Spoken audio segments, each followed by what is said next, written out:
मोहतरमा दुआ, क्या आप तलाक पर इसरार कर रही हैं? क्या आप वाकई ऐसा चाहती हैं? जी, मैं तलाक चाहती हूँ। मेरी बेटी की तहवील के अलावा दूसरे फरीक से मेरा कोई मुतालबा नहीं है और मेरा इनके साथ बखुशी दोबारा जिंदगी गुजारना बिल्कुल मुमकिन नहीं है। और आप?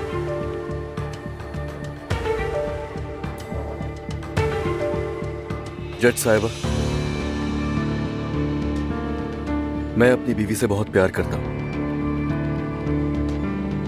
पर इसीलिए मैंने इससे एक आखिरी मौका मांगा। मगर वो जो एक गलतफहमी थी, महज एक गलतफहमी थी, जिसकी वजह से इन्होंने घर छोड़ दिया,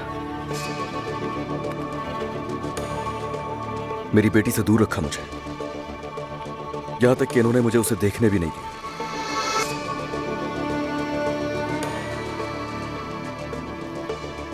देखिए, मैं तलाक नहीं दूंगा क्योंकि मैं अपना घर वापस चाहता हूं। मैं वो इंसान हूं जो सिर्फ अपनी बीवी के लिए जीता है, और मुझे अपना खानदान वापस लाने के लिए जिस हद तक जाना पड़ा मैं जरूर जाऊंगा। बस मुझे और कुछ नहीं कहना।